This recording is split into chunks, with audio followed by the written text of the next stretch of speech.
ज्योती सकाळपासूनच टेन्शनमध्ये होती. स्वयंपाकघरात मोठमोठ्याने भांडी आपटत होती. शेवटी आर्यन वैतागून म्हणाला, आज काय झालंय?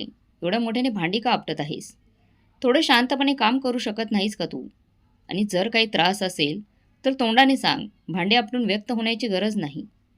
ज्योती रागाने म्हणाली, महिना संपायला अजून 5 दिवस बाकी आहेत आणि घर मालक भाडं मागायला आला. एवढ्या मोठ्या शहरात 5,000चं भाडं भरायचं, मुलांची फी द्यायची आणि घरातलं राशनही संपत आलं आहे. तुमच्याकडून तर काहीच होत नाही. घर सांभाळायचं आणि ही सगळी जबाबदारीही मला एकटीलाच उचलावी लागते. आर्यन शांतपणे म्हणाला, मग मी काय करू? किडनी विकू का? मी प्रयत्न तर करतोय ना. ओव्हर टाईमही करतोय. आज नाही तर उद्या परिस्थिती नक्कीच सुधारेल. थोडासा धीर धरू. एवढे कष्ट करूनही एवढं वयात काय मिळालं? 10 वर्ष झाली. मुंबईत राहून जेवढा पगार आहे त्यापेक्षा दुप्पट खर्च होतो. किती वेळा सांगितलंय, गावाकडचं घर आणि जमीन विकून टाका. त्या पैशाने आपला स्वतःचा व्यवसाय सुरू करू. स्वतःचं घर घेऊ, म्हणजे रोजच्या भाड्याच्या त्रासातून सुटका तरी होईल. पण नाही, तुम्हाला वडिलांशी बोलायला लाज वाटते. त्यांच्या मृत्यूनंतर सगळं आपलं होणार आहेच. पण तोपर्यंत मुलांबद्दल तरी विचार करा. आर्यन थोडासा चिडून म्हणाला, ज्योती, ते आज आज मरून जाणार नाहीत. उगाच काहीही बोलू नकोस. माझ्या आईवडिलांबद्दल थोडा आदर ठेव. मान सन्मान ठेव. मान्य आहे, तू बरोबर बोलतेस. आपल्याला त्यांच्याकडे मदत मागायला हवी. पण मी त्यांना कितीतरी वेळा सांगितलंय की आमच्यासोबत या, चांगलं घर घेऊ, व्यवसाय सुरू करू. पण त्यांना गाव सोडायचं नाही. ते म्हणतात गावचं हवामान त्यांना चांगलं वाटतं. इथे 2 खोल्यांच्या घरात राहणं त्यांना मान्य नाही. तुम्हाला डोकं तरी आहे का थोडं? प्रेमाने जाऊन बोला. एकुलता एक मुलगा आहे म्हटल्यावर त्यांचं मन विताळेल. ठीक आहे, असं करूया. दिवाळीची सुट्टी आलीच आहे. आपण 10 दिवस गावी जाऊयात. मी सासूबाईंशी बोलते. कदाचित त्यांना माझं बोलणं पटेल आणि कदाचित आपले दिवसही बदलतील. ज्योती या आर्थिक तंगीमुळे खूपच त्रस्त होती. ती मूळची छोट्या कुटुंबातील मुलगी होती. पण मुंबईत आल्यानंतर तिची स्वप्न आणि आकांक्षा खूप मोठ्या झाल्या होत्या. तिला स्वतःचं घर हवं होतं आणि स्वतःचा व्यवसाय सुरू करून राहणीमान उंचवायचं होतं. तिच्या मैत्रिणी श्रीमंत होत्या आणि त्यांच्याशी बरोबरी करताना ती नकळत खोट्या प्रतिष्ठेत गुरफटली गेली होती. काही दिवसांपूर्वी तिची मैत्रीण मृणालीने पार्टीसाठी घरी येण्याचा आग्रह केला. त्यावेळी ज्योतीने कसं तरी टाळलं. पण तिची मनापासून इच्छा होती की सगळ्यांनी तिच्या घरी यावं, तिचं राहणीमान बघावं आणि तीही सगळ्यांसमोर अभिमानाने सांगू शकेल, माझ्याकडे ते सगळं आहे जे तुमच्याकडे आहे. ती स्वतःशीच विचार करत होती, किती दिवस असं भाड्याचं सामान घेऊन खोटी प्रतिष्ठा मिरवत राहायचं. असो, सगळे गावी आले आणि सासू सासऱ्यांच्या घराच्या दारावर टकटक केली. मालतीताईने दरवाजा उघडला आणि आपल्या सुनेला, मुलाला तसेच नातवंडांना पाहून त्यांच्या चेहऱ्यावर आनंद ओसंडून वाहू लागला. आर्यन, खूप छान केलंस बेटा. आम्हाला भेटायला आलास. नाहीतर तुला वेळ नसतो. वृद्ध आईवडिलांना आठवायला वेळ कुठून मिळणार? मंदारराव टोकाने म्हणाले. आर्यन नम्रतेने म्हणाला, बाबा, तुम्हा दोघांची आठवण खूप येते. पण काय करू? कारखान्यात काम इतकं असतात की सकाळी निघतो आणि रात्रीच परततो. व्यवस्थित जेवायलाही वेळ मिळत नाही बाबा. घरी ज्योतीलाही खूप कामं असतात. ती मुलांची काळजी घेते आणि शाळांना सुट्ट्या कमी असल्यामुळे सगळं जमवणं कठीण होऊन जातं. पण यावेळी सगळं बाजूला ठेवून तुम्हाला भेटायला आलो. मालतीताई समाधानाने म्हणाल्या. खूप चांगलं केलंस बाळा. तुझे बाबा असे बोलतच असतात. त्यांचं बोलणं मनाला लावून घेऊ नकोस. चला, आधी हातपाय धुवून घ्या. मी चहा नाश्ता आणते. सर्वांनी चहा नाश्ता केला आणि नंतर थकलेले असल्यामुळे खोलीत आराम करण्यासाठी निघून गेले. सकाळी आर्यन आणि ज्योती दोघे आईवडिलांच्या सेवेसाठी लागले. आर्यन आपल्या बाबांबरोबर शेतावर गेला. शेतीची पाहणी करत होता आणि गुपचूप घराच्या किमतीचा अंदाजही घेत होता. दुसरीकडे ज्योती आपल्या सासूबाईंशी गोडगोड बोलून त्यांच्या दागिन्यांबद्दल, पैशाबद्दल आणि मालमत्तेबद्दल माहिती मिळवण्याचा प्रयत्न करत होती. एवढं प्रेम आणि आपुलकी मिळाल्यामुळे मालतीताई आणि मंदारराव खूपच सुखावले होते. त्यांना नेहमी वाटायचे की मुलं शहराच्या धकाधकीच्या वातावरणात रमली आहेत. आता ती गावी येणार नाहीत. आपण दोघांनी इथेच आयुष्य संपवायचं आहे. पण सध्या मुलगा आणि सुनेच्या वागणुकीने ते खूपच आनंदित झाले होते. गावातले लोकही त्यांचं कौतुक करत होते. मंदारराव, तुम्हाला आर्यनसारखा गुणी मुलगा लाभलाय. आता तुझ्या हातापायांना त्रास होतो ना, मग शहरात जाऊन ये. जाऊन तुझ्या मुलांच्या घरी आरामात राहा. तो नक्कीच तुझी चांगली काळजी घेईल. हे ऐकून मंदारराव अधिकच सुखावले. ज्योती ही आपल्या सासूबाईंसाठी खूप काळजी घेत होती. कधी त्यांच्या पायांना तेलाने मालिश करत होती, तर कधी ती त्यांचे केस विंचरून द्यायची. ती रोज स्वादिष्ट जेवण बनवून त्यांना आग्रहाने खायला प्यायला घालायची. मुलंही आजी आजोबांभोवती सतत वावरायची. हे सर्व पाहून मंदारराव आणि मालतीताईंच्या मनात मुलगा आणि सून आणि नातवंडांसोबत राहण्याची इच्छा निर्माण झाली. एके दिवशी ज्योती सगळेजण एकत्र जेवायला बसले होते. मंदाररावाने आर्यनला विचारलं, आर्यन, शहरात किती खोल्यांचं घर आहे? आर्यनने थोडं खिन्न होत उत्तर दिलं, बाबा, फक्त 2 खोल्या आहेत. त्यातल्याच एका खोलीत स्वयंपाकघर आहे. मुलं अभ्यासाची कधी गच्चीवर तर कधी ओट्यावर बसतात. रात्री सगळे एका खोलीत झोपतो. शिवाय घर मालकाच्या स्वच्छतेच्या कटकटी वेगळ्याच असतात. बाबा, महिन्याचा अर्धा पगार भाड्यात जातो. कधी कधी वाटतं पोटाला अन्न तरी मिळणार का नाही. तेव्हा मंदारराव म्हणाले, मग तर खूपच अवघड आहे बाळा. आपण एक काम करूया. गावाकडचं एक मोठं घर विकून टाकूया आणि तू शहरात मोठं घर घे. सगळेजण मिळून मिसळून राहूयात. बघ ना, या 8 दिवसात मला किती सुख मिळालं आहे. जेव्हा मी कायमचं तुझ्याजवळ राहीन तेव्हा माझं म्हातारपण आरामात जाईल. अशा गोष्टी बोलण्यासाठी आर्यन घाबरत होता. जी गोष्ट बोलण्यासाठी आर्यन घाबरत होता तीच गोष्ट त्याच्या बाबांनी स्वतःहून सांगितली. हे ऐकून आर्यन आणि ज्योती दोघांच्याही आनंदाला पारावर उरला नाही. त्यांच्या नवऱ्याचं बोलणं ऐकून मालतीताईने समाधानानं हसत म्हटल्या, तुम्ही तर खूप चांगला विचार केलात. माझ्या मनातही याच विचारांचा गोंधळ होता. एवढी प्रेमळ सून भेटली आहे. नेहमी वाटायचं की तिच्या हातून माझी सेवा व्हावी. पण तुम्हालाच गाव सोडायचं नसल्यामुळे मी भीतीने काही बोलत नव्हते. जर आता तुमच्या मनातही असाच विचार आला आहे तर लवकर करा. एवढी चांगली संधी मी माझ्या हातून जाऊ देणार नाही. ज्योती आनंदाने म्हणाली, हो बाबा, यापेक्षा चांगलं काय असणार आहे. आपण आपल्या स्वतःच्या घरात आनंदाने राहू. मग एक गाडी घेऊ आणि त्यात तुम्हाला बसवून मॉल, हॉटेल, बाजार, देवाचं दर्शन करायला जाऊ. तुम्हालाही मोठ्या शहराचं जलवे पाहायला मिळतील. हे ऐकून सगळे मोठमोठ्याने हसू लागले. मग आर्यन म्हणाला, पण बाबा, घरच का, शेत जमिनी विकून टाकूया आणि गावातून कायमच निघून जाऊयात. परत इथे येण्याचं काहीच कारण नाही. तुम्हाला काय वाटतं? मंदारराव गंभीर होत म्हणाले, आर्यन, आपली शेत जमीन ही आपल्या पूर्वजांची आठवण आहे. ती सोडून देणे सोपं नाही. मी थोडा वेळ विचार करतो, मग पाहूया काय करायचं. दुसऱ्या दिवशी मंदाररावांनी सगळं प्रकरण आपल्या बालमित्र प्रकाशरावांना सांगितलं. प्रकाशराव मोठे शेतकरी होते. सगळं ऐकल्यानंतर प्रकाशराव म्हणाले, मुलगा सुनेसोबत आयुष्य घालवणं ही चांगली गोष्ट आहे. त्यासाठी स्वतःचं घर, शेती सुद्धा विकायला लागली तरी ठीक आहे. शेवटी जिथे मुलं राहतात तिथेच आई वडील असायला हवेत. म्हातारपणाला त्यांचाच आधार लागतो. पण मला एक विचारायचं आहे, तुला वाईट तर वाटणार नाही ना? मंदाररावांनी आश्चर्याने विचारलं. काय झालं?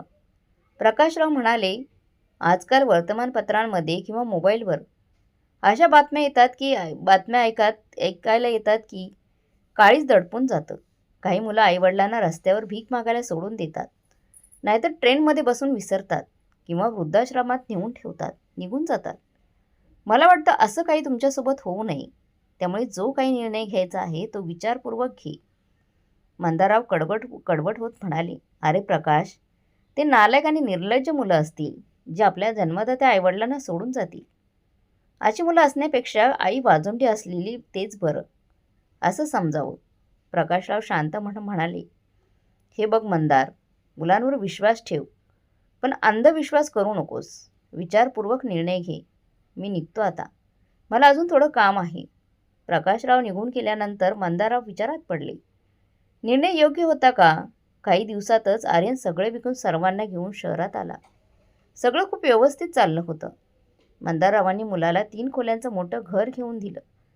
काही पैसे मुलांच्या शिक्षणाच्या नावावर FD करून ठेवले. ज्योती आपल्या सासूसासऱ्यांची खूप काळजी घेत होती. कधी बाहेर जायचं असेल तर मुलांना त्यांच्या भरोश्यावर ठेवून निश्चितपणे जात होती. पण हळूहळू घराचं सगळं काम मालतीताईंच्या खांद्यावर आलं. एवढ्या मोठ्या घराची साफसफाई, मुलांचा डब्बा, जेवण आणि त्यांची देखभाल करणं त्यांच्यासाठी खूपच कठीण होऊ लागलं. त्यातच सोनबाई प्रत्येक दिवशी तिच्या किटी पार्टी वाढवत होत्या. वाढदिवस, शॉपिंग करत होती. त्यामुळे स्वयंपाक, घरातील सगळी कामं मालतीताईंनाच करावी लागायची. उद्या मुलगा आणि सुनीच्या लग्नाचा वाढदिवस होता. मालतीताईंना घरात स्वयंपाकघरातली कामं आवरली होती, पण ज्योती सकाळ होता त्यांचे हातपाय आखडून गेले. कसं तरी रात्रीचं जेवण केलं आणि विचार केला, स्वयंपाकघर आणि भांडी सकाळी करता येईल. मग सकाळ होईपर्यंत तांपाने त्या फणफणू लागल्या. कसं तरी मुलाच्या समोर विनवण्या करून त्याच्याकडून औषध मागवलं. ज्योतीला जसं माहीत झालं की सासूबाई आजारी आहेत, पण त्यांची काळजी करण्याऐवजी ती आपल्या मैत्रिणींबरोबर फिरायला जायला लागली आणि मुलांसाठी बाहेरून जेवण ऑर्डर करत होती. खूपच मुश्किलीने मंदाररावांनी मालतीताईंसाठी खिचडी बनवली आणि त्यांना औषधं दिलं. 2 दिवसांनी मालतीताईंची तब्येत थोडी बरी झाली. तेव्हा त्या उठून कामाला लागल्या. तेव्हा मंदारराव त्यांचा हात पकडून म्हणाल्या, बस कर भाग्यवान, तुझ्याकडून हे सगळं होत नाही. मी बघतोय काय करता येईल. आज येऊ दे आर्यनला, दोघांशी बोलतो. जेव्हा आर्यन आणि ज्योती घरी आले तेव्हा मंदाररावांनी आपल्या मुलाला आणि सुनेला म्हणाले, आर्यन, घरातल्या साफसफाईसाठी एखादी कामवाली बाई ठेवूया, कारण आता तुझ्या आईला एवढं काम होत नाही. एवढं सगळं ऐकताच आर्यन आणि ज्योती म्हणाले, जर एखाद्या वेळी तब्येत खराब झाली तर घरचे नियम बदलले जात नाहीत आणि बाबा, मला पगार खूप कमी आहे. कसं तरी घरचं भागवतो आणि जे राहिलेले पैसे होते त्या पैशामध्ये आपण घर खरेदी केलं. आता कामवाली बाईला द्यायला पैसे कुठून येणार. ज्योती आणि आई दोघी मिळून घर सांभाळत आहेत, तर त्या दोघींना सांभाळू द्या, तुम्ही फक्त आराम करा. पण मंदारावांना माहीत होते की सुनबाई तर कोणत्याही कामाला हात लावत देखील नाही आणि मालतीताई एवढ्या दिवसापासून आजारी असूनही काम करत होत्या. आर्यन, मी तुझ्यासाठी एवढं केलं आणि तू तुझ्या आईसाठी एक कामवाली बाई ठेवू शकत नाहीस. ज्योतीला तर बाहेर फिरायला आणि पार्टी करायला वेळच मिळत नाही, त्यातच तिचा वेळ जातो आणि तू रोज घरात काहीतरी नवीन घेऊन येतोस. कालच बघ, तू ज्योतीला लग्नाच्या वाढदिवसाच्या निमित्ताने नवीन सोन्याचा हार आणून दिलास. आणि हे सगळं पाहून मला असं वाटत नाही की पैशांची तंगी आहे. तेव्हा ज्योती म्हणाली, बाबा, तुम्ही आता हद्द केली. तुमचं असं बोलणं आपल्या मुलावर थोडं भारीच पडतंय. तुम्हाला आनंदी व्हायला पाहिजे, कारण तुमच्या मुलाने सुनेसाठी दागिने घेतले. शेवटी हेही दागिने कुटुंबासाठीच उपयोगी पडतात ना. मी त्यांना फुकट खर्च करायला लावणार नाही. आणि तुम्ही दोघं दिवसभर काय करता? फुकटचं खात असता, थोडंसं हातपाय चालवले आणि नातवंडांना सांभाळलं तर तुम्ही झिजून जाणार नाहीत ना. मग वाद अधिकच वाढला आणि मंदाररावांना सहन झालं नाही. रागाने ते म्हणाले, तुझं धाडस कसं झालं माझ्याशी असं बोलायचं. तू विसरू नकोस की माझ्यामुळेच आज तू एवढ्या मोठ्या घराची मालकीण आहेस. तुम्ही आमच्यावर उपकार केले नाहीत. प्रत्येक आई वडील आपल्या मुलांसाठी करतच असतात. शेवटी हे घर तुमच्या मुलासाठी खरेदी केलं आहे, तेही तडपून. आता कुठे आम्ही आरामात जगत होतो आणि तुम्हाला आता बघवत नाही. आणि आई गावी एकट्या सगळं काम करतच होत्या ना. आता शहरात आल्यावर त्यांना कामवाली बाई हवी आहे. तेव्हा आर्यन मोठ्याने ओरडून म्हणाला, तुम्ही भांडणं करू नका, आजूबाजूचे लोक ऐकत असतील. बाबा, मी काहीतरी करतो, तुम्ही तुमच्या खोलीत जाऊन आराम करा.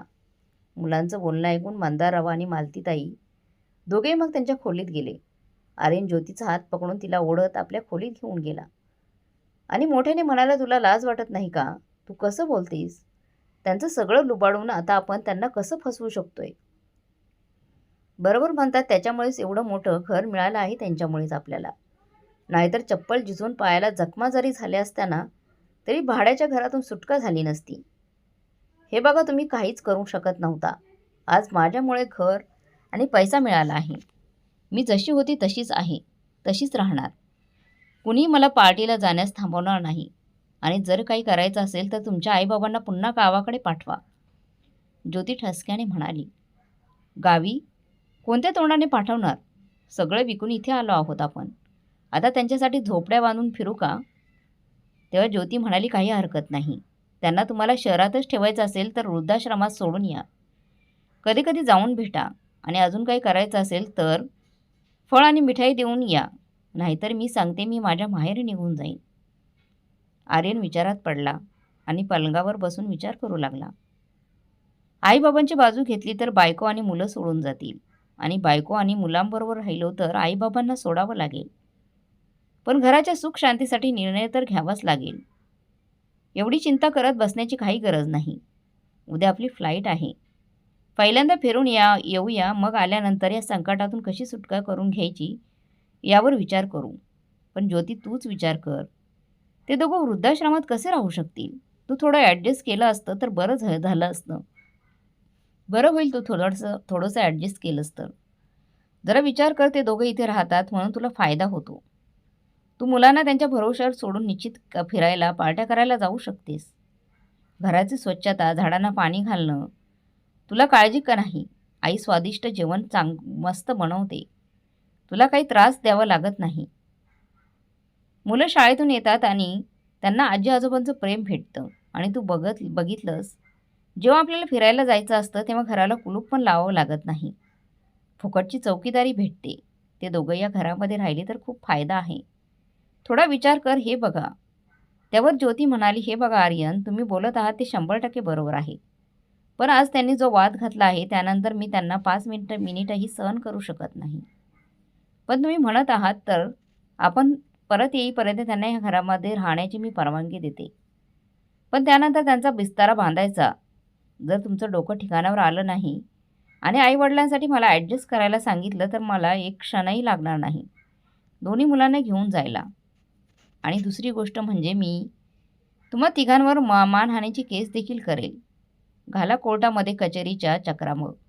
मी जिंकणार तेव्हा देत राहा भरण पोचण्यासाठी भत्ता आणि राहा मग तुमच्या आईबाबांसोबत. एवढं बोलून ज्योती रागाने पाय आपटत खोलीतून बाहेर गेली. कदाचित आर्यनच्या मनात आपल्या आईवडिलांसाठी थोडे दयेचे भाव बाकी होते म्हणून तो पुन्हा पुन्हा समजावण्याचा प्रयत्न करत होता.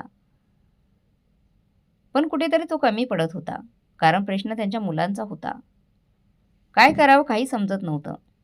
चला सध्या तरी महाबळेश्वरला जातो, तिथे जाऊन शांत डोक्याने विचार करीत, असं म्हणून आर्यनने आपली बॅग भरायला सुरुवात केली. दुसऱ्या दिवशी सकाळी चौघेही आपली बॅग घेऊन घरातून बाहेर पडले. तेव्हा मालतीताई म्हणाल्या, मुलांनो, मी तुमच्यासाठी नाश्ता तयार केला आहे. अचानक कुठे जात आहात? मालतीताई घाबरत म्हणाल्या, आई, गरजेचं होतं का बाहेर जाताना ठोकायचं? आणि एवढं प्रेम होतं तर काल एवढा तमाशा करायची काय गरज होती? काल तर बाबांना खूप त्रास होत होता तुम्हाला काम करताना पाहून, आणि आज आमच्यासाठी नाश्ता बनवत आहात ते. एवढे उपकार आमच्यावर करू नका. आणि तसंही तुमच्या हातचं जेवण खाण्यासाठी आयुष्यभर आम्ही उपाशी बसणार नाही, रागाने ज्योती म्हणाली. ज्योती, थोडी गप्प बस. आई, आम्ही महाबळेश्वरला जात आहोत. मुलांना सुट्टी आहे म्हणून. विचार केला थोडं फिरून यावं. तुम्ही तुमची काळजी घ्या घरी, आम्ही येतो, आर्यन म्हणाला. आर्यन सर्वांना घेऊन गाडीजवळ आला.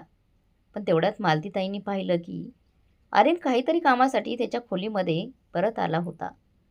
त्या मालतीताई धावतच स्वयंपाकघरात गेल्या. एक मोठा जेवणाचा डबा भरला आणि मंदारावानं म्हणाल्या, अजून ती लोक निघालेले नाहीत. तुम्ही हा डबा त्यांना नेऊन द्या. माझ्या पायात वेदना होत आहेत, नाहीतर मीच गेली असती. मंदाराव रागाने म्हणाले, तू तुझ्या सोन्याचा तोरा बघितलास का? आपल्या वडिलांसमान सासऱ्यांसोबत कशी बोलत होती ती. आता तुला वाटतं मी नोकरासारखा तिला डबा द्यायला जाऊ का? तुम्ही पण ना, हे सगळं तुमच्या मुलांनी केलं असतं तर थोडासुद्धा विचार केला नसता. ती बिचारी ॲडजस्ट करत आहे. आधी एकटी राहत होती. तुझं नाटक पण कमी नाही. हे बघा, सगळ्या गोष्टी एका बाजूला. मी माझ्या नातवंडांना उपाशी पाहू शकत नाही. रागाने तिने सकाळी मुलांना दूधही पिऊ दिलं नाही. बिचाऱ्या मोठ्यांची शिक्षा आपले नातवंड भोगत आहेत. ते उपाशी राहिले तर मला सहन होणार नाही. जावा आणि हा जेवणाचा डबा देऊन या. मंदाराव मग रागाने म्हणाले, तुझ्यासारख्या हट्टी बाईमुळे माझं आयुष्य खराब झाले. तूच हट्ट करत होती, शहरात चला, शहरात चला, मुलगा आणि सुनेजवळ राहूया. बघितला परिणाम, कसली सून आहे आणि कसला मुलगा आहे. कान नाही बोलतो चोर का गुलाम. तुम्ही तुमचं रामायण थोड्या वेळासाठी बंद ठेवता का? तुम्हाला तुमच्या सुनेजवळ जायचं नाही तर तुमचा मुलगा त्यांच्या खोलीमध्ये आहे. खोलीमध्ये देऊन या. कदाचित पैसे विसरला आहे. खूप गडबडीत होता. जावा त्याच्या खोलीत जाऊन त्याला डबा द्या. त्याला सांगा त्याच्या आईने दिला आहे. तो डबा नक्कीच घेईल. त्याला पण माहीत आहे मुलं उपाशी आहेत. पटकन जावा, उशीर करू नका. उभं राहून माझं तोंड काय बघत आहात? मालतीताई मंदारावांना धक्का देऊन म्हणाल्या. आर्यनच्या खोलीत पाठवलं. मनात नसताना सुद्धा ते मुलाच्या खोलीकडे निघाले. तेवढा त्याने आर्यनचा आवाज आला. तू माझी समस्या समजून घे. मामला खूपच गंभीर आहे. माझ्या बायकोला माझ्या आईबाबांबरोबर राहायचं नाही. घरामध्ये फक्त भांडणं चालू आहेत. समजत नाही काय करू. काल तर तिने हद्द केली. ती म्हणाली की महाबळेश्वरवरून परत आल्यानंतर त्यांना इथे पाहिलं, म्हणजे आईबाबांना जर इथे पाहिलं तर ती घर सोडून निघून जाईल. आता तूच सांग मी काय करू?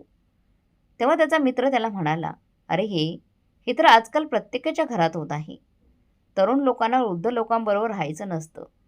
एवढी गंभीर समस्या नाही जेवढी तू समजत आहेस. त्या लोकांनी आपलं आयुष्य जगलेलं आहे. आता तुम्हाला तुमचं आयुष्य जगायचं आहे. किती दिवस घरात भांडण करत बसणार? मुलांच्यावर काय परिणाम होईल? माझं ऐक, मी तुला एक खूप चांगला सल्ला देतो. त्यावर अंमल कर. तेव्हा आर्यन म्हणाला, सांग, खरंच असं होऊ शकतं का? कुणाला वाईट तर वाटणार नाही ना? तिथे एवढ्या सुविधा भेटतील का? वाईट वाटेल, उलट ते लोक तर खूप आनंदात राहतील. तू जाऊन फिरून ये. एवढी काळजी करू नकोस. मी आहे ना, मी सगळं बघतो. अनिलने आर्यनला सांगितलं, खरंच अनिल, तू तर माझं सगळं टेन्शन दूर केलंस. ठीक आहे, महाबळेश्वरवरून आल्यानंतर तू सगळं सांभाळून घे, असं म्हणून आर्यनने फोन ठेवला. आणि इकडे आर्यन खोलीतून बाहेर निघाला. बाबा, तुम्ही इथे काय करत आहात? आर्यनने विचारलं. तेच तर समजत नाही आर्यन की मी इथे काय करत आहे. मंदारराव रागाने म्हणाले. म्हणजे बाबा, मला काहीच समजलं नाही. आर्यन, जर तुला समजून घ्यायचं असतं तर आज परिस्थिती वेगळी असती. पण तुझी आई आहे ना, महामूर्ख बाई, मुलाच्या मोहामुळे आंधळी झाली आहे. सुनेने कितीही वाईट केलं तरीसुद्धा तिला उपाशी बघू शकत नाही, नातवंडांना उपाशी बघू शकत नाही. मुलाच्या मोहामुळे आंधळी झाली आहे. मंदारराव हसत हसत डब्बा आर्यनच्या हातावर ठेवत म्हणाले, वाटेत खाऊन घे. आईचं प्रेम आहे. कदाचित तुझी भूक भागेल. आणि तसंही आजकाल सगळे भुकेने व्याकुळ झाले आहेत. त्यांना जेवण, पैसा, घर, संपत्ती सगळं मिळालं तरी त्यांची भूक भागत नाही. बाबा, तुम्ही हे काय बोलत आहात? उशीर होत आहे, मी निघतो, असं म्हणून आर्यन तिथून निघाला. त्याला जाताना पाहून मंदारावांच्या डोळ्यात पाणी आलं.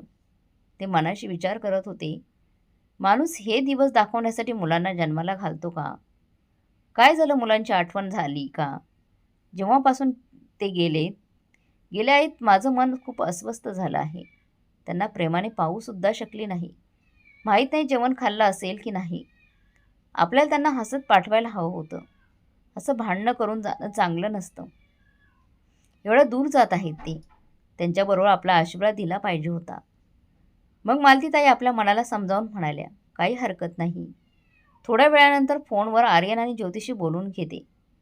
मालती, तू गप्प बस. रागाने लाल डोळे झालेले मंदारराव म्हणाले, खूप झाला तुझा लाड. ज्या लोकांची तू एवढी काळजी करतेस ना, ते तुझ्याबरोबर काय करणार आहेत ते तुला माहीत नाही. आणि जर मी तुला सांगितलं तर तुझ्या पायाखालची जमीन सरकेल. प्रेम काय असतं हे सुद्धा तू विसरून जाशील. की तुझं पण एक कुटुंब होतं.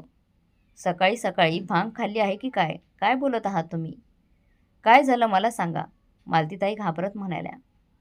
तुला ऐकायचं असेल तर ऐक. एकाच श्वासात जे काही त्यांच्या मनात होतं ते सगळं त्यांनी बोलून दाखवलं. हे सगळं ऐकून मालतीताई धपकन सोफ्यावर बसल्या. खरंच एवढा मोठा धोका आपल्या मुलाकडून आणि सुनेकडून? देवा, हे सगळं बोलण्याआधी, बघण्याआधी मला का घेऊन गेला नाहीस? मालती, तू चिंता करू नकोस. मी आहे ना. त्यांना असा धडा शिकवणार की आयुष्यभर आपल्या बापाला लक्षात ठेवतील. आणि हे उदाहरण प्रत्येक मुलासाठी असेल. तुम्ही असं काय करणार आहात? मला पण सांगा. तू शांत बस, असं म्हणून मंदारराव बाहेर निघून गेले. 6 दिवसांची सुट्टी संपल्यानंतर आर्यन आणि ज्योती मुलांबरोबर घरी परत येत होते. खरंच आर्यन यावेळी खूप मज्जा आली. पहिल्यांदा आपण एवढं दूर घराची काळजी न करता फिरायला आलो. थंड वातावरणात मन किती प्रसन्न झालं. मुलांनी पण खूप एन्जॉय केला. हे फोटो बघ किती सुंदर आले आहेत. आपल्या सर्वांच्या आता तर घरी जाऊन फक्त आराम करायचा. आर्यन आणि ज्योती दोघेही बोलण्यात व्यस्त होते. कधी घरी पोहोचले त्यांना त्यांचं कळलं नाही. गाडी थांबताच आर्यन म्हणाला, तू पुढे हो, मी सामान घेऊन येतो. ज्योती मुलांना घेऊन आराम करायला खोलीमध्ये निघाली. त्याच वेळेस ज्योतीने आर्यनला आवाज दिला, आर्यन, घरामध्ये या. या मुली कोण आहेत? आश्चर्यचकित होऊन ज्योती आपल्या नवऱ्याला म्हणाली, बघा तर 2 बाल्कनी आणि 2 बागेमध्ये बसले आहेत. तुम्ही कोण आहात आणि आमच्या घरात काय करता? आर्यन त्या मुलीला थांबवून विचारलं, आम्ही मंदार काकांच्या घरात राहतो. आम्ही जवळच्या कॉलेजमध्ये शिकतो. आमचं घर दुसऱ्या शहरात आहे.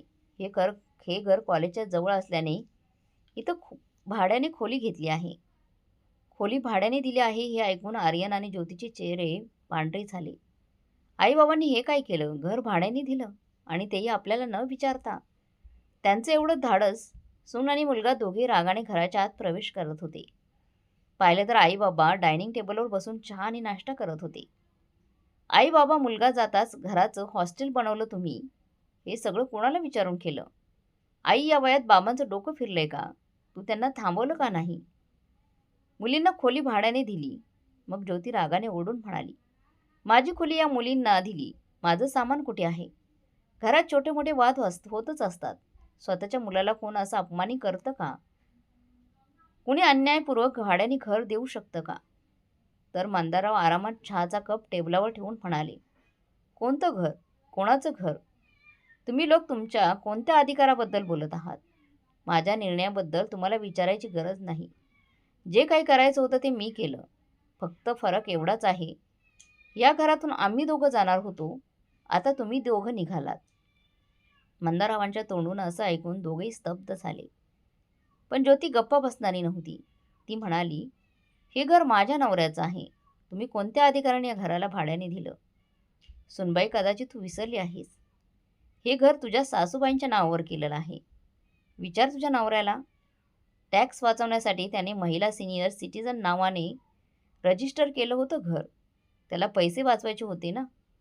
त्यावेळी त्याने मोठी चूक केली आणि त्याची चूक आमच्यासाठी चांगली संधी झाली. पण बाबा, तुम्ही हे विसरला आहात. बापाच्या प्रॉपर्टीवर मुलाचा पूर्ण अधिकार असतो. आम्ही कोर्टात जाऊन तुमच्याकडून आमचा अधिकार परत घेणार. ज्योती रागाने म्हणाली, पुढल्या सगळ्या गोष्टी तुम्हाला वकील साहेब सांगतील. एवढ्यातच वकील साहेब आणि त्यांचे खास मित्र प्रकाशराव तिथे पोहोचले. वकील साहेब म्हणाले, कायद्यानुसार या घरावर तुमचा काहीही अधिकार नाही. कारण हे घर घेण्यासाठी जे पैसे वापरले होते ते मंदारावांच्या शेतातल्या कमाईचे होते. त्याचे साक्षीदार स्वतः प्रकाशराव आहेत, ज्यांनी शेतीची जमीन खरेदी केली होती. त्यामुळे जे काही आहे ते सगळं मंदारावांचं आहे आणि त्यांच्या मर्जीशिवाय तुम्हाला एक पैसासुद्धा भेटू शकत नाही. तुम्ही कितीही कोर्ट कचेरी केली तरी आपली बाजू हातातून जाताना पाहून ज्योती म्हणाली. ज्योती मग सरड्यासारखे आपले रंग बदलून, आई बाबा, चूक तर मुलाकडूनच होते ना. मोठ्याचं कर्तव्य असतं त्यांच्या चुकांवर त्यांना समजावावं. अशा प्रकारे आम्हाला घरातून बाहेर काढणं चुकीचं आहे. आमचा नाही, पण तुमच्या नातवंडांचा तरी विचार करा. कुठे जाणार बिचारे? हो बाबा, नक्कीच काहीतरी गैरसमज झाला आहे. त्यामुळेच तुम्ही एवढं मोठं पाऊल उचललं आहे. छोटा मोठा वाद भांडणं कोणत्या घरात होत नाही. त्यांना मिटवायला हवं. असं दुसऱ्यांना बोलावून घरामध्ये तमाशा करायचा नसतो. आर्यनचा इशारा वकील साहेब आणि त्यांचे मित्र प्रकाशरावांकडे होता. बाबा, तुम्ही समजून घ्या. बाहेरचे लोक येऊन फक्त हसतात. घरातील लोक एकमेकांच्या समस्या समजून घेतात. एवढ्यात आजपर्यंत गप्प असणाऱ्या ताई म्हणाल्या, अरे वा आर्यन, तुझा सल्ला ऐकून खूप आनंद झाला. कमीत कमी तुला एवढी तेवढी बुद्धी तरी आहे. तुला आज समजले की बाहेरच्या आणि घरातल्या लोकांमध्ये काय फरक असतो. पण आता तू माझा सल्ला ऐक. माझ्या मुलावर आणि सुनेवर विश्वास ठेवून मी या जगातील सर्वात मोठी चूक केली आहे. तुम्हा लोकांवर एवढा भरोसा केला, सगळं काही तुझ्यावर लुटलं. तुझ्या बाबांबरोबर पण भांडणं केली. प्रत्येक वेळी असंच म्हणत राहिले की शांत राहा, घरातल्या गोष्टी आहेत, घरातच राहू द्या. पण तू तर आम्हाला वृद्धाश्रमात पाठवण्याची सगळी तयारी केली होतीस. आर्यन आणि ज्योती मग एकमेकांकडे पाहू लागले. तेवढ्यात मंदाराव म्हणाले, घाबरू नकोस आर्यन. ही गोष्ट तर मी त्या दिवशीच ऐकली होती, ज्या दिवशी तू महाबळेश्वरला निघाला होतास. मला हवं असतं तर मी त्याच दिवशी तुम्हा दोघांना घरातून हाकलून काढलं असतं. पण तुम्हाला आश्चर्यचकित करणार होता त्या अगोदरच मी तुला हैराण करून टाकलं. मला तुला सांगायचं होतं की प्लॅन तूच नाही तर मीही देखील करू शकतो. आता जास्त उशीर लावू नकोस.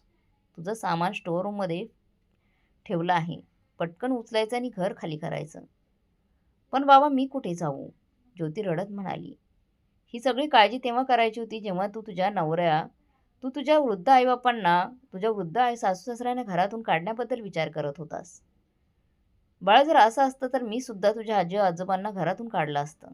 पण मी आयुष्यभर त्यांची सेवा केली आणि हे सगळं तू तुझ्या डोळ्यांनी बघितलंस. मग तू स्वतः असं कसं करू शकतोस? ठीक आहे, मान्य केलं, तुला वेगळं राहायचं होतं तर स्पष्ट सांगायचं होतं. आमची सोय आम्ही दुसरीकडे केली असती. पण अशा प्रकारे आम्हाला घरातून बाहेर काढण्याची योजना बनवायला नको होतीस.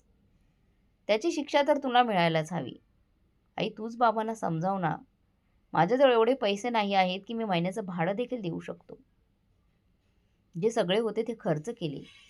आर्यन, हा सगळा विचार पहिल्यांदा करायला हवा होता तू. गेल्या 1 वर्षापासून तू जे पैसे उधळत होतास ते तुझ्या बाबांच्या कष्टांचे होतेस. सुनबाई, केस तर काय? केस तर मी करणार आहे तुझ्यावर. वकील साहेब, पटकन या दोघांवर केस करा. मुलं आणि सुनेने त्यांच्या आईवडिलांना घरातून बाहेर काढण्याची योजना केली. आमच्या पैशांवर फ्लॅट आणि दागिने खरेदी केले. फिरायला गेले. सगळे पैसे वसूल करायचे आहेत आम्हाला. मुलावर आणि सुनेवर मानहानीचा दावा देखील करायचा आहे, मालतीताई कठोर शब्दांनी म्हणाल्या. ज्योतीला काहीच बोलता येत नव्हतं. प्रत्येक गोष्टीवरून कोर्टाची धमकी देत होती सासूबाई. आज तिच्या सासूच्या तोंडून तेच शब्द ऐकून तिला तिची जाणीव झाली की ती किती चुकीचं करत होती. पैसा आणि दागिन्याच्या लोभामुळे एवढी आंधळी झाली होती की वृद्ध सासू सासऱ्यांचा उपयोग करून घेत होती. पैशासाठी गावावरून घेऊन आली ती त्यांना आणि शहरात आल्यानंतर नोकरासारखं वागवत होती. एवढं मन भरलं नाही तर म्हणून दोघांना वृद्धाश्रमात पाठवण्याची योजना देखील बनवली होती. आम्हाला जबाबदारीतून मुक्त होऊन जगायचं होतं. पण विसरलो की आयुष्यात जबाबदाऱ्या कधीच संपत नाही.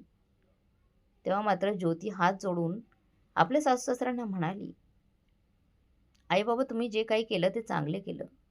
आम्ही तर या लायकीचे आहोत. आम्ही तर त्याच लायकीचेच आहोत.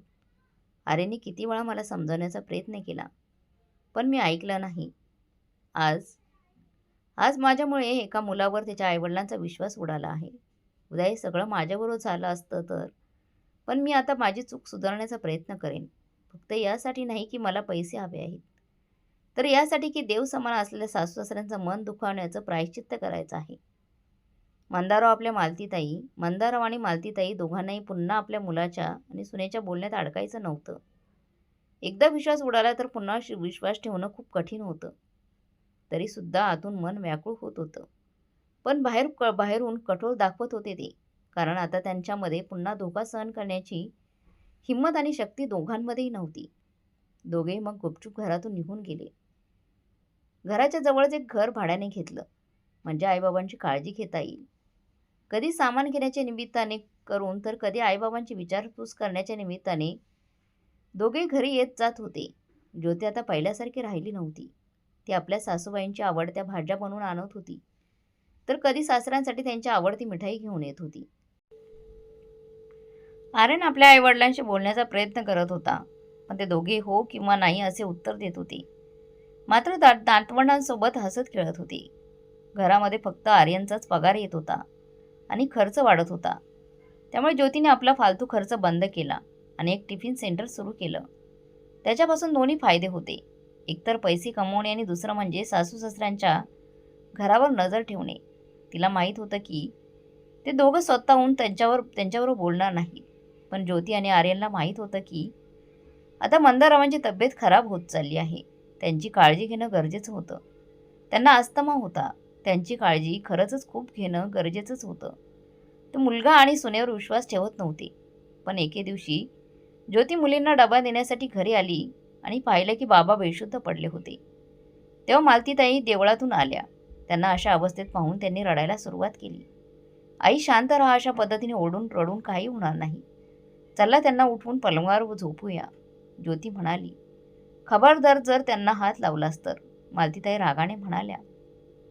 माझ्या डोळ्यासमोरून दूर हो. तुझ्यामुळेच त्यांची ही अवस्था झाली आहे. तो आम्हाला फसवलं नसतं तर आम्ही सुखी आणि आनंदी जीवन जगत राहिलो असतो. गावी राहून सुखाने जीवन जगत होतो. माहीत नाही कुठून दुर्बुद्धी सुचली आणि तुमच्या लोकांच्या छळात फसलो.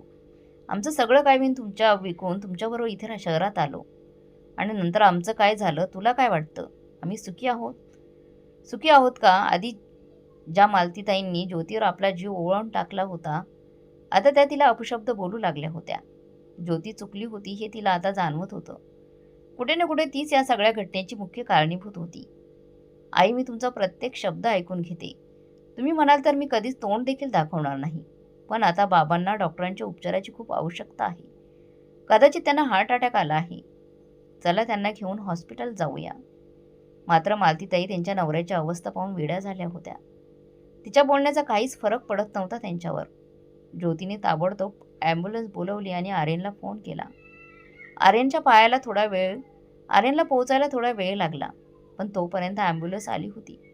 ज्योती मंदारावांना हॉस्पिटलमध्ये घेऊन गेली. डॉक्टरांशी बोलणं, औषधं आणि औषधांची धावपळ करत होती. त्या दरम्यान आर्यन धावत आला. हे सगळं काय झालं? ज्योती काही बोलणार होती त्याआधीच मालतीताईंनी सुरुवात केली. हे सगळं तुझ्यामुळे आणि तुझ्या बायकोमुळे झालं आहे. आमचं सगळे आमच्याकडून हिसकावून घेतलं. तुम्ही दोघं आता आमचा जीव पण घेणार आहात का? का आमच्या मागे लागला आहात का? आमच्या घरी पुन्हापणे येऊन तुमचं तोंड दाखवता तुम्ही. आम्हाला फसवलं, त्याची आठवण करून देतोस का? अजून तुमच्या डोक्यात काहीतरी कट कारस्थान आहे का? ज्योती, तूच काहीतरी केलं असणार, कारण त्यावेळी घरी तू एकटीच होतीस घरी. त्यांना काही सांगितलं होतं का? काही बोलली होतीस का? त्यामुळे त्यांना हार्ट अटॅक आला. आणि त्यात ते नाही म्हणाले असतील. सांग, असं झालं होतं ना? तेवढं डॉक्टर आले आणि म्हणाले, ताई हे हॉस्पिटल आहे, मोठ्याने बोलू नका. तुम्हाला भांडायचं असेल तर बाहेर जाऊन भांडा. मालतीताई रागाने म्हणाल्या, नाही, मी कुठेही जाणार नाही. बाहेर काढायचं असेल तर या दोघांना काढा. तुम्ही दोघे इथे जाऊ शकता. तुम्ही हे काय करत आहात? तुम्ही ऐकता का? तुमच्या सुनेला व मुलाला सुनेनेच बाबांना वेळेवर हॉस्पिटल आणलं नसतं तर मंदारावांचं वाचणं कठीण झालं असतं. तुमच्या घरातील वाद घरी ठेवा. कमीत कमी हॉस्पिटलमध्ये तरी शांत राहा. डॉक्टरांच्या शब्दांनी मालतीताईंना थोडं शांत केलं, पण त्याच्या मनातील प्रश्न आणि राग अजूनही ज्वालामुखीसारखा फुटत होता. त्यांना वाटत होते की ज्योती कारणीभूत आहे या सगळ्याला. हे ऐकून ज्योतीला फार दुःख झालं. मी काही चुकीचं केलं नाही. मी फक्त तिथे डबा द्यायला गेली होती आणि आईबाबांची विचारपूस करायला गेली होती. जेव्हा मी तिथे गेले तेव्हा बाबांना फरशीवर पडलेलं पाहिलं. मी त्यांना उठवण्याचा प्रयत्न केला. तोपर्यंत आई आल्या आणि मोठ्या आवाजात ओरडून माझ्यावर आरोप केला. माझ्याकडून काही चूक झाली नाही. मी त्या चुका सुधारण्याचा प्रयत्न करत आहे ज्या मी आधी केल्या होत्या. मला माहीत आहे कुणी लवकर माफ करणार नाही. आईबाबा मला कधी लवकर माफ करणार नाही. खूप चुकीचं झालं आहे. लोभाच्या आंधळेपणामुळे मी आईबाबांना वृद्धाश्रमात सोडण्याचा मी विचार केला, पण मी एवढ्या नीच पातळीवर जाऊन त्यांना मारण्याचा विचार कधी करू शकत नाही. असं मी स्वप्नातही विचार करू शकत नाही. ज्योती आर्यनला म्हणाली, तुम्ही आईला समजावून सांगा. आर्यन दीर्घ श्वास घेत म्हणाला, ज्योती, मी आता काहीच बोलू शकत नाही. तू जे केलं त्यासाठी तुला आई कधीच माफ करू शकणार नाही. आणि जर बाबांना काही झालं तर आई तुझ्याशी बोलणं सोड, तुझं तोंडही पाहणार नाही. त्यावर ज्योती संतापून म्हणाली, आर्यन, तुम्हाला काय म्हणायचं आहे? जे काही झालं ते फक्त माझ्या चुकीमुळेच झालं का? तुम्हाला पैसा नको होता का? ते पैसे बाबांनी स्वतःच्या मुलासाठी आणि नातवंडांसाठी दिले होते. मग फक्त सगळा आरोप माझ्यावरच का? फक्त सुनेवरच का? हो, मान्य आहे, मी त्या पैशांसाठी, घरासाठी आणि त्या जमिनीसाठी माझ्या सोयीसाठी वापर केला. पण गेली 2 वर्ष मी त्या चुकीचा पश्चाताप करत आहे. मला माफ केलं नाही तरी चालेल, पण माझ्यावर मारण्याचा आरोप करणं खूप चुकीचं आहे. आर्यन गप्प झाला. आता कोण चूक आणि कोण बरोबर याचा निर्णय करणार तरी कोण? वेळेसमोर सगळेच हारले होते. आर्यनने अनेक वेळा मंदारावांकडे व्यवसायासाठी पैसे मागितले होते, पण त्यांनी नेहमीच नकार दिला. त्यामुळे आर्यनला एक साधारण कंपनीत नोकरी पत्करावी लागली होती. तो कुटुंबाचा सांभाळ तर करत होता, पण इच्छांच्या ओझ्याखाली दबत चालला होता. शहरातील जीवनात पैसा हीच प्रतिष्ठा होती. जर पैसा नसेल तर कोणी विचारत नाही. समाजात उंच राहण्यासाठी फक्त दिखाव्यासाठी का होईना पैसे असणे खरंच गरजेचे होते. ज्योतीच का दोषी? आर्यनलाही चांगलं खाणं पिणं, चांगलं कपडे लत्ते, सगळं काही पाहिजे होतं. सगळ्याचं आकर्षण त्यालाही होतं. हे थोड्या पगारात हे सगळं शक्य नव्हतं आणि बाबा मदतीला तयार नव्हते. आर्यन मन मारून राहत होता. त्याच्या मनात विचार येत होते की योग्य वेळी बाबांनी मदत केली असती तर कदाचित ही वेळ आली नसती. शेवटी व्याप वाढल्यानंतर मंदारावांनी निर्णय घेतला की सगळं काही विकून शहरात मुलांबरोबर राहायचं होतं. आता आराम हवा होता. शेवटी त्यांनी त्याला व्यवसायासाठी पैसे दिले, पण त्या पैशाचा उपयोग आर्यन आणि ज्योतीने आपल्या इच्छा पूर्ण करण्यासाठी केला. त्यामुळे आईवडिलांचा रोष वाढत गेला. सतत टोमणे ऐकून कंटाळून आर्यन आणि ज्योतीने त्यांना वृद्धाश्रमात ठेवण्याचा निर्णय घेतला. आर्यनला वाटत होते हे चुकीचं आहे, पण परिस्थितीने त्याला दुसरा पर्याय दिलाच नव्हता. आई वडील दोषी नव्हते का? आर्यन विचारमग्न झाला. तो स्वतःला जबाबदार मानत होता, पण त्याला हे पटत नव्हते की सगळ्या गोष्टीचा भार फक्त ज्योतीवर टाकला जात आहे. तो विचारतच असताना त्याच्या हातात एक फॉर्म ठेवला नर्सने. मंदाररावांच्या हृदयावर शस्त्रक्रिया होणार होती. 2 लाख रुपये त्वरित भरावे लागणार होते आणि उर्वरित रक्कम नंतर द्यायची होती. पैशांचं नाव ऐकताच मालतीताई थरथर कापायला लागल्या. मला काहीच नाही माहिती पैसे कुठून आणायचे, असं म्हणत त्या मोठ्याने रडू लागल्या. तेव्हा ज्योती पुढे होत म्हणाली, आई तुम्ही काळजी करू नका, मी काहीतरी जुळवते. त्यावर मालतीताईंनी तिला झिडकारलं. म्हटलं तू गप्प बस, हे सगळं तुझ्यामुळं झालं आहे. आम्हाला तुझी गरज नाही, इथून निघून जा. ज्योती डोळ्यात अश्रू दाबून आर्यनसोबत हॉस्पिटलच्या बाहेर गेली. काही वेळात त्यांनी पैसे जुळवून ऑपरेशनसाठी पैसे जमा केले. मंदाररावांचं ऑपरेशन यशस्वीरित्या पार पाडलं. 2 दिवसांनी ते शुद्धीवर आले. डोळे उघडताच त्यांनी पाहिलं की मालतीताई त्यांच्या शेजारी बसल्या होत्या. मंदाररावांना शुद्धीवर आलेलं पाहून मालतीताईंना अतोनात आनंद झाला. त्या उत्सुकतेने म्हणाल्या, बरे आहात ना तुम्ही? डॉक्टर साहेब इथेच आहे, तुम्हाला काही हवं असल्यास मला सांगा. मंदारराव काहीशा थकलेल्या आवाजात म्हणाले, ज्योतीला बोलवा, माझ्या सुनबाईला बोलवा. हे ऐकून मंदाररावांचं हे बोलणं ऐकून मालतीताईंना राग अनावर झाला. का त्या अपशकुनीचं नाव घेता तुम्ही? आधी बरं व्हा आणि घरी परत जाऊया, मग जी शिक्षा द्यायची ती देऊया तिला ठणकावून सांगायचं की तिने या गल्लीतून दूर जावं, पुन्हा कधी आपल्या घराकडे डोकवण्याची हिंमत देखील करू नये. रागाने लालबुंद झालेल्या मालतीताईंनी मागच्या सगळ्या गोष्टी आठवून रडत मंदाररावांजवळ आपली नाराजी व्यक्त केली. मात्र मंदारराव ठाम होते. त्याने आग्रह केला, आर्यन आणि ज्योतीला बोलवा, त्यांच्यासमोर मला काही महत्त्वाचं सांगायचं आहे. नवऱ्याच्या इच्छेसमोर नमते घेत मालतीताईंनी मुलगा आर्यन आणि सून ज्योती यांना आत बोलवलं. दोघे आत आल्यावर मंदारराव बोलायला लागले. मालती, ज्योतीमुळे काहीही घडलेलं नाही. मी तिथे एकटाच चक्कर येऊन पडलो होतो. त्यावेळी ज्योतीने मला सावरलं. ती मला पाणी पाजत होती. ती सारखी म्हणत होती, बाबा तुम्हाला काही होऊ देणार नाही. आणि तेवढ्यात तू आलीस आणि क्षणात आरडाओरडा करायला लागलीस.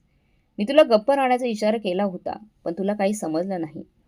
मी बेशुद्ध पडलो. मी डॉक्टरांना विचारलं तेव्हा कळलं की तू ज्योतीला खूप ओरडलीस.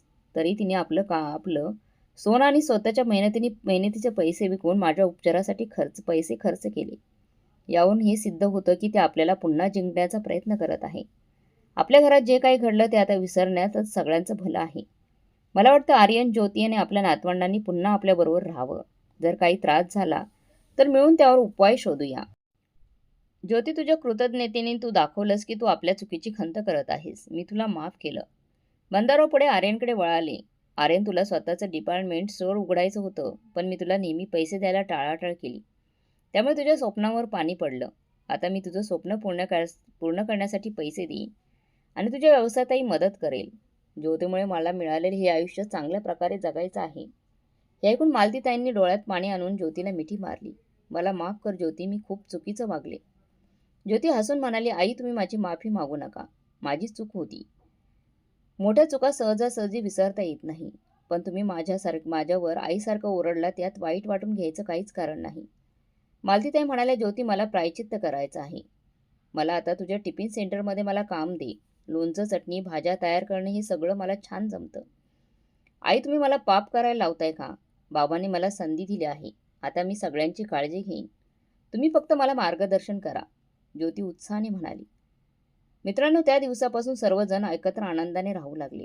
घरातील गोडवा पुन्हा एकदा परत आला. तर मग मित्रमैत्रिणींनो, प्रत्येक घरात अशाच सासूना समजूतदार असायला हव्यात ना? तुम्हाला काय वाटते कमेंट बॉक्समध्ये नक्की कळवा. आणि कथा चांगली वाटली असेल तर लाईक, शेअर, सबस्क्राईब नक्की करा. धन्यवाद.